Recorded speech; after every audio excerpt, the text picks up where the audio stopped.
અમદાવાદથી મહત્વપૂર્ણ સમાચાર સામે આવી રહ્યા છે। અમદાવાદના આઈઓસી રોડ ચાંદખેડા પાસે પાર્સલમાં એક વિસ્ફોટક પદાર્થ મળી આવ્યો છે। પાર્સલમાં વિસ્ફોટક પદાર્થ મોકલવામાં આવ્યો છે, ત્યારે આ વિસ્ફોટ થતા એક મહિલા તેમજ એક બાળકને ગંભીર ઈજાઓ પહોંચી છે।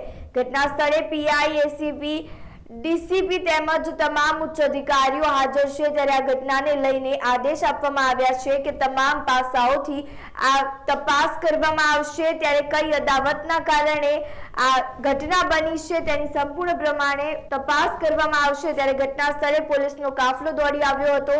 આ વિસ્ફોટક પદાર્થને લઈને આખા વિસ્તારમાં અત્યારે અફરાતફરીનો માહોલ જોવા મળી રહ્યો છે। ત્યારે તે વિસ્તારના એક વ્યક્તિ દ્વારા એક નિવેદન આપવામાં આવ્યું છે। आओ सांभळीए। मारू नाम कमल बलदेवभाई सुखाड़िया है अने हूँ सवारे जॉब पर हतो, हूँ अने मारा वाइफ अने मम्मीनो फोन आव्यो कि भाई घरे कोई बॉम्ब लईने आव्यो हतो अने बॉम्ब में विस्फोट थयो, जेमां बाजुमां मारा काका रहे छे, एमने बहु गंभीर ईजाओ थई छे अने मारा पप्पाना पगमां ईजा थई छे अने ए सिवाय मारा काकानो दीकरो छे नानो जे 5 वर्षनो, एना पगमां पण ईजा थई छे અને એ વ્યક્તિ હાથમાં બોમ્બ લઈને આવ્યો અને બે સોસાયટીના રહીશોના કહેવા પ્રમાણે બે વ્યક્તિ ઓટો લઈને ત્યાં બહાર ઊભા હતા, જે અહીંયા તરત લઈને આવ્યો ને ત્યાં પહેલાં ભાઈએ કોઈ રિમોટ જેવું વસ્તુ હતું એમના હાથમાં, એ દબાવ્યું અને અહીંયા બહુ જ ખરાબ રીતનો વિસ્ફોટ થયો। અને આપ જોઈ શકો છો કે અહીંયા બધું બહુ જ લોહી છે અને હજી પણ બધી વસ્તુઓ અહીંયા ને અહીંયા જ પડી છે।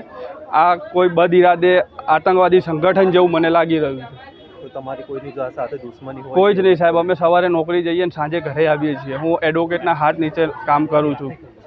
કઈ જગ્યાએ તમે રહો છો? બનાવ ક્યાં બન્યો? આપણે હું IOC road Chandkheda Shivam row હાઉસમાં।